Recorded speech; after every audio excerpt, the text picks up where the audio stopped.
especially through this book, what Aaron and I are more and more recognizing is that joy is more of a habit than it is a choice. Interesting. And so we talk about, like, this is our word that we talk about, right? We talk about habits. Yes. We talk about rhythms. Yes. We would say that joy is much more of a habit. Welcome to the Stronger Families podcast, where we believe that strong families produce strong cultures. I'm Emily Free, one of your hosts, and today you're going to hear from real people with real stories and God-centered wisdom to help strengthen your family. Whatever season you're in, we believe that this is going to encourage you. So let's build stronger families together. Hey guys, welcome back to the Stronger Families podcast. We're so glad you're here. Emily and Angela here again. Back again. Back tag team, back again. Check and collect and let's They're begin. never going to let us. They're not going to invite us back. Okay, today we are talking about something. We were discussing what we wanted to use this time for, and you had a specific idea that you and Aaron have been talking about and walking people through. And so I just want you to talk about what that is, kind of give us an overview of where we're going to head today, and then I have a few questions that I'll ask along the way. Perfect. So let us in. What is it? So Aaron and I read through a book in the last year, and it's really You guys been read books. Wow. Okay. He reads more than I do. Let's be real. But from time to time, I will try to dabble in some book reading. When he's like, Angela, this one was really good. That's what happened. That's exactly what He's happened. the And I filter. said, yes, sir. And it's a very easy read. I highly recommend it. It's called 4 Habits of Joy-Filled People. Okay.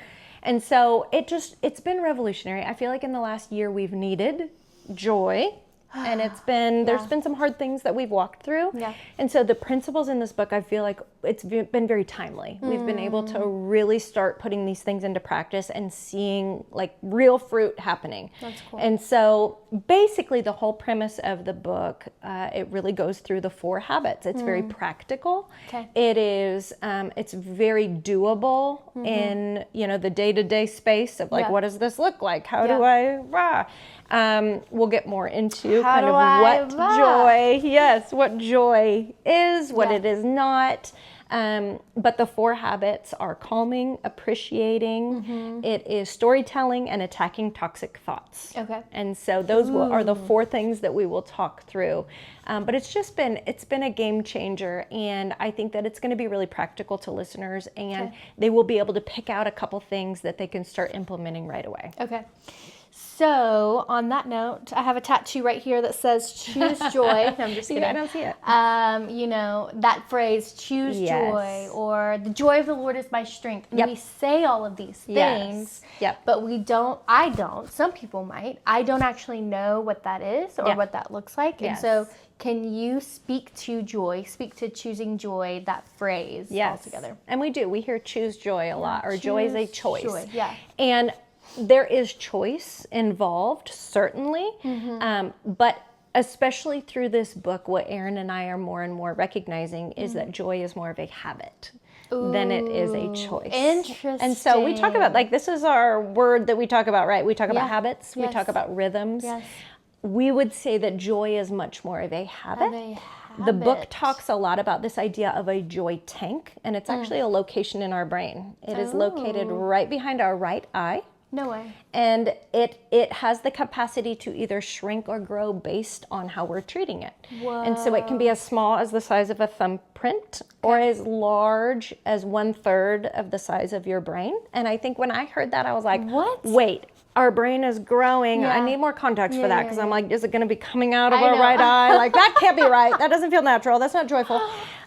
What it's talking about, and it does get into the science, and I do love it, but it makes it very practical. It's not like, let's get heavy duty into anyone with even, just very basic knowledge of the brain can understand this. It talks about that we do have these neuro pathways in our brain, right? That we already have these existing connections. So when it's talking about growing that area, it's talking about using those connections towards joy, the ability to be able to experience joy. One of the other things that it really hits on that was totally new to me is that joy is actually much more, it is enjoyed at a greater capacity in a relational aspect. And so if you look at 4 of the chemicals and hormones in our brain, 2 of them, oxytocin and serotonin, are experienced in a relational sort of way. Whoa. And so that was mind-blowing. Even for somebody that's an introvert. That's exactly right. Even for someone, it works the As same an introvert, way. I'm just kidding. Yes.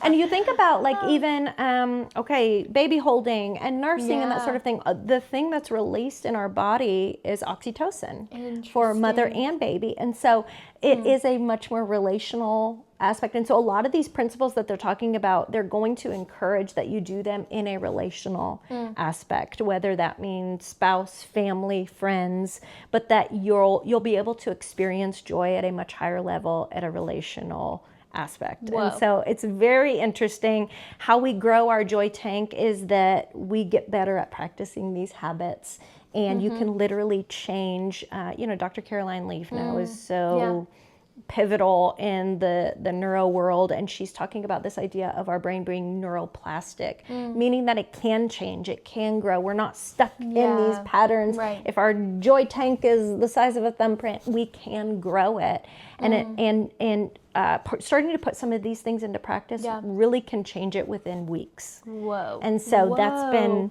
encouraging. We'll get more into the specifics. I'm very intrigued. Yes. I feel like my joy tank is small. I'm so grateful. Yes. And I'm like, love my life Yes. and love my kids and love my family. And it's like, there's so many things. Yep. But the experience of joy, like the feelings and the like you're talking, I'm like, man, I think I need this right now. So Yes. tell me, walk me through the habits. Like, can you just, I think that would be the best way if you just we start with the first and you kind of walk us through. Sure. And something you said triggered a thought here. Gratitude is amazing, and we need to have it. It's very important.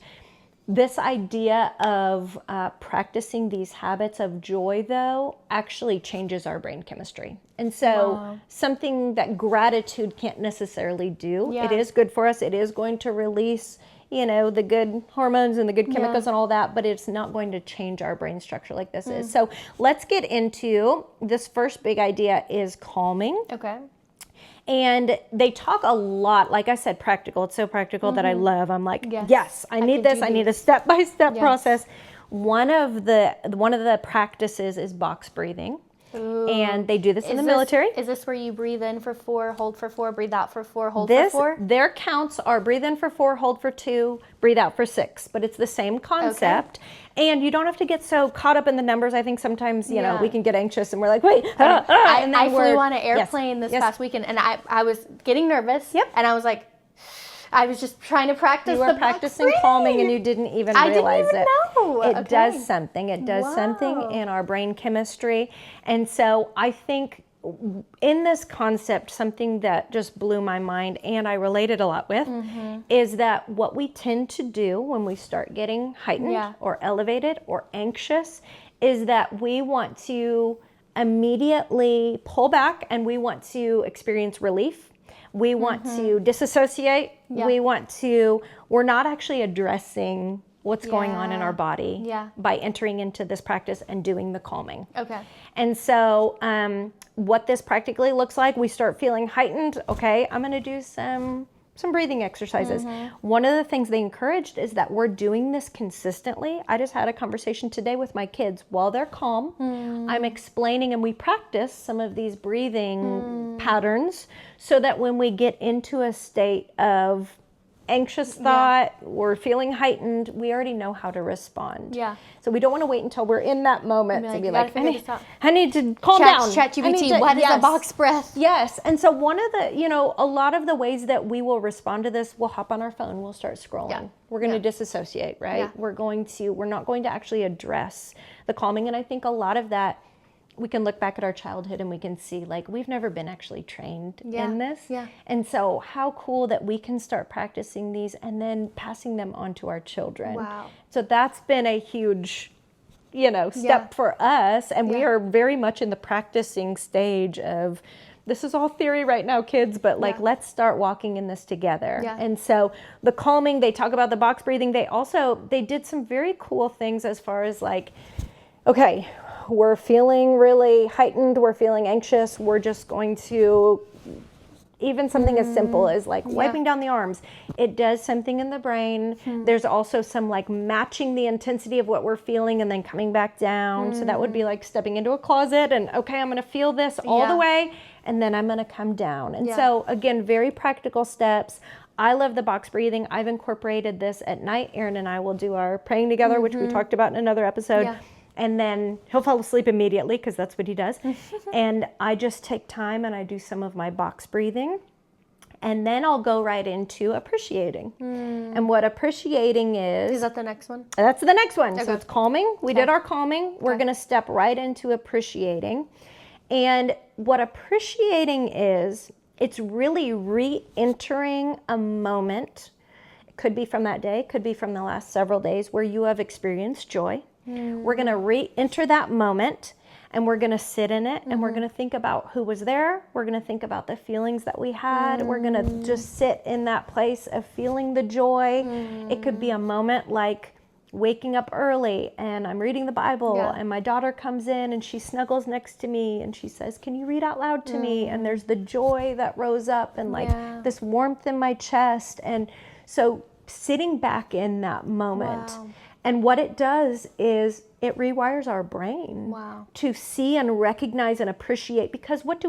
We go from thing to thing to thing, and we're like, we don't have time to, but it then causes our brain to start recognizing these moments as joy, and literally that's how we're growing our joy tank. So there have been studies done, if you do this up to 3 times a day, 30 seconds, just we're sitting in moments of appreciating, and it doesn't take long. You could literally right now, I'm going to think back to this moment. As you were talking, I thought about yesterday afternoon.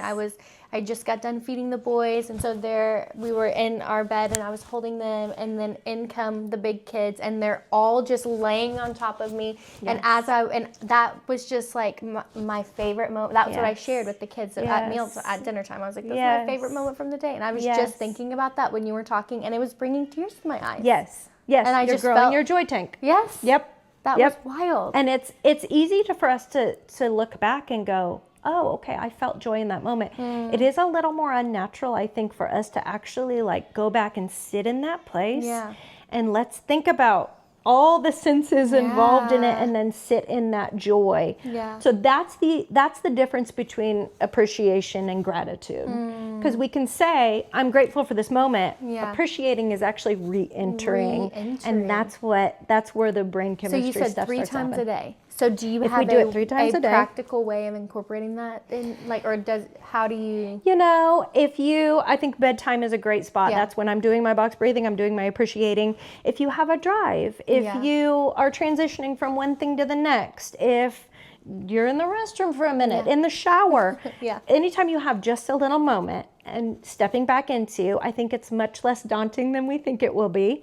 Taking a couple moments, but they have said that if you do this 3 times a day within a couple of weeks, that your brain chemistry will actually start to change, and that joy tank will actually start to grow. That is wild. Very easy. I think, that's something we can all do for sure. Some of the theological anchoring of this, we see David doing this over and over, where he's literally entering back into moments of like, you delivered me from the lion and the bear, that I'll remember the deeds of the Lord. And then he's going through and he's recounting each time, but he's like talking through these very specific things. He's practicing appreciation. Storytelling. I may come back to this one. I'm going to do attacking toxic thoughts first. Okay. And so we have calming, we have appreciating, and now it's attacking toxic thoughts. Yes. And so kind of the litmus test for, is this thought toxic? They give a little acronym of RARE. Okay. So anytime you have a thought and you're thinking, is this toxic? Is it not? Kind of holding it up against this test. So RARE, R, is it reasonable? Does this thought reflect reality? Would a wise friend agree with it? A is accessible. Can I do something about it, or just lead me to despair? Like, do I just sit in this place? The other R, relational. Does this thought draw me toward people or does it push me away? And then E, energy. Does this thought give me energy and hope? So if a thought fails in even one of these categories, it's a toxic thought. Wow. And also very biblical. We know that we are called to capture our thoughts and make them obedient. Yeah. And so what we're doing is we're not just like overriding, we're not distracting, we're actually replacing it. And this is where it does get a little bit different than maybe what we've talked about. We're replacing it with a true story or something relational again. Maybe something the Lord has spoken over us, something that a friend has spoken over us. So it's not just like, no, I just have to move on and ignore, but we're actually replacing it with a relational truth about us, if that makes sense. And then I want to come back to this storytelling, and I want to talk a little bit about why this has been so pivotal for Aaron and I specifically over the last year. And, you know, you and I have walked closely in life. You know our story. Yeah. But almost exactly a year ago, we lost what would have been our 6th baby. Yeah. And so, you know, the devastation of that and the, upheaval. And I think our world just absolutely turned upside down. And the way that I practice storytelling is in this. Storytelling is a way that we tell our story, but we lead back to joy. It leads us back. We come back to a place of joy. And the way we do that is we point to where either someone was there, the Lord showed up. And so I think of that time in my life, and yes, there was heartbreak and heartache and all the things that are very real and raw and emotional. But the way that our people and our family and our church family rallied in that season, and I think of a specific moment, Aaron and I were on our way to the hospital to have a procedure done. And I'd never gone to the hospital and had a procedure and not come home with a baby. And so all these thoughts are going through, and I'm feeling very desperate and dark and alone. And I start hearing, I can literally hear murmurings in the car. And I'm like, Lord, what is that? And he said, that's the sound of all the people praying for you right now. And so that is how I'm practicing storytelling, that I'm sitting in that moment. I am not ignoring it. I'm not downplaying. I'm not suppressing. I'm very much walking through the grief, and then I'm saying, but here's where our people showed up and brought joy. Here's where the Lord spoke truth into it. And so for me, that was a really good example of even some of this kind of put verbiage to how we did see the Lord bring joy in that moment, but then how to continue to, like how to continue to walk through hard things and come back to this place of joy. So it was a lot of information, but those are the 4 steps, and I think they're attainable, they're doable, like they're bite-sized enough that we can pick a couple things and walk in them. I love what you said. The storytelling is so powerful, and I remember praying for you guys in that moment, and I didn't even know that, and so that is just amazing. And I want to jump into the attacking toxic thoughts. You had mentioned the RARE, the rare test, test, but can you just practically, like, if I'm like, okay, I know that this thought is toxic, what does that practically look like? If I were to call you and say, Angela, I have this thought, I know it's toxic, what do I do? Yes. Like, practically, how does that look? Yes. So, you know, obviously scripture is always going to be powerful, but the way that we make this relational is, okay, let's say you're struggling with leadership. Okay. I'm feeling inadequate in leadership. I'm feeling like I'm not equipped. I'm feeling like, I'm alone in this, that I'm drowning, that I'm not making a difference. And I could say, but Em, I just saw you last week when you were meeting with so-and-so. You said that you felt like the Lord showed up and gave you a specific word for her, and that she was moved to tears because of that. Like, not because of your own capabilities are you an incredible leader, but you are an incredible leader because you're stepping up and you're saying yes and you're being obedient. And then there is fruit from that. And the Lord is growing you. And so it's coming back to specific stories of when you did walk in the calling of, so it's coming up against that thought, bringing truth and kind of the, antithesis of what the enemy would come up against you with. Yeah. No, that makes a lot of sense. I think the thing that I struggle with in this specific idea of taking our thoughts captive is just having space to even know what I'm thinking, and I'm very much a verbal processor. Yes. And a lot of times those things will come out whenever I'm talking to Justin about, hey, how was your day? Or and I'm like talking, and the thought will come out, and it's like, I need to just recognizing what is a toxic thought and what is not, and so I think that's really good practical. Absolutely. And some of this, I think, too, is teaching us how to be introspective, how to take some moments. Yeah. And again, through all of this, we have to slow down a little bit. And I think that can be hard. And that takes intention. And and hard. So we do have to sit down and, maybe that could be one of the challenges is like in your day, when you have a little moment, downtime at the end of the day, just kind of thinking back through, like, okay, and toxic thoughts very much have symptoms associated with them, right? They're not going to make us feel encouraged. They're going to make us feel discouraged. They're going to sap our energy. So looking back, okay, when I was struggling today or in the last week, were there times that I had some thoughts come in that maybe I haven't even recognized that those were toxic thoughts? So it does take time to, calm down, take a moment. I think also speaking to those who know us best. Do you see any of this pattern in my life?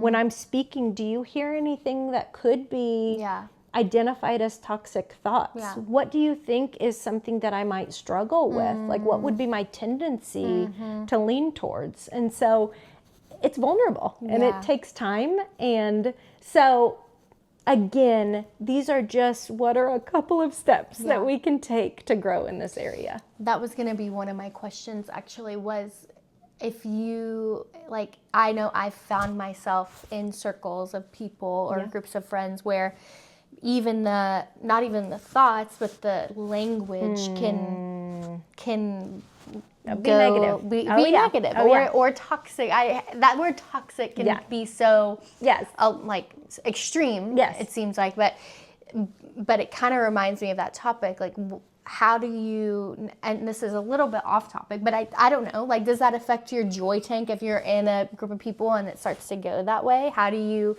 kind of steer it back? What does that look like?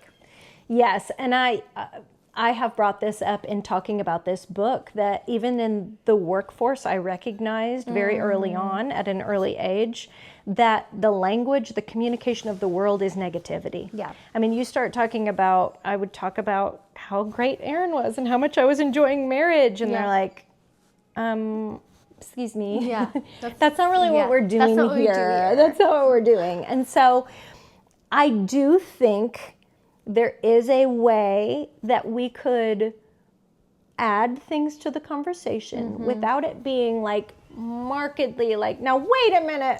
Hold up. This isn't acceptable. Yeah. But how about we start maybe even in our storytelling that we are bringing it back to a place of joy, that we can, they won't even know it, but we're practicing appreciating in these moments. Like, I had just the sweetest moment yesterday. And but adding things to the conversation that are still positive, because we're called to be in the world but not of the world. So we don't hop in there, we don't align ourselves with the negativity. But there's still very much a way to be around the people without it being in your face and, well, I'm not going to stand for this and not relatable, and but very much just life-giving. And it's just how we're going to operate. And we're still fun and light and we bring life, but that we're just not going to participate in that. Yeah, that's good. That's really good. Okay, I'm looking at my notes here. Please. Forgive me. Take a moment. I just want to make sure that we're hitting everything. Yes.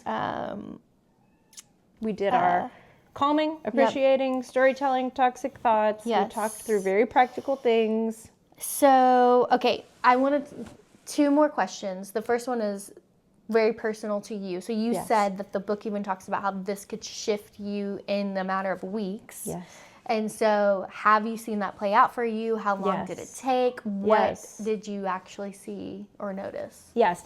And I will say, even on my health journey, I didn't realize it, but I had some deficiencies that I'm addressing that were actually playing into some of my like anxiety and you know, especially when you could have one child and there are going to be moments that are heightened and getting out the door and getting the shoes on. It can add stress, right? And so in those moments specifically, I was feeling very overwhelmed, and it just didn't take much to get me to a place that I was absolutely undone. Yes.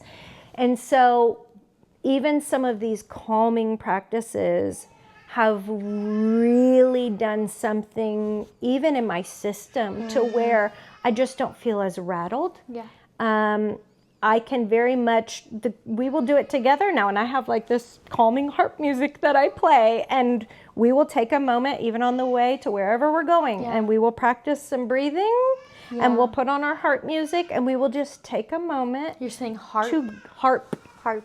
Harp music. That's amazing. Yes. But you know, anything like just to help, and then doing the breathing exercises. And I just think even in the day-to-day of like, let's get out the door, I have felt that I am way less, like I'm already at the tip top of what I'm able to take in. Yes. And so that has been very helpful. Yeah. Yes. Okay. That's huge. I can already see moments where that is going to be so helpful. Yes. In those times of, like you said, getting out the door and all the things that it takes to do that. Yes. And then trying to be mindful throughout the day of, even in the calm, that I am, you know, just making sure that I'm doing my breathing stuff, that connecting with the Lord, that sort of thing, but that I'm ready for those moments of, because we're so reactionary that it would be easy to be like, now I need to address the anxiety. Right. Yeah.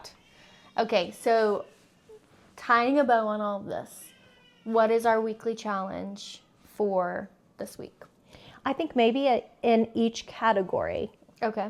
Practicing. Okay, so calming. Let me try the breathing exercise for, a couple of rounds of that.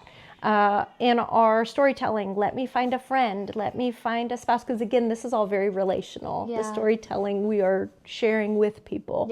The attacking toxic thoughts, even with a spouse or a good friend, talking through, I think I'm identifying this. Here's the truth I'm coming up, or can you help me come up with a truth? So in each category, maybe finding one thing that they can either practice or, start as a daily thing. Okay, that's good. Thank you, Ange. Yes. Thank you for joining us on the Stronger Families podcast. If today's episode encouraged you, share it with another family who could use it. And remember that when God strengthens you, He strengthens your family. So let's keep building stronger families together.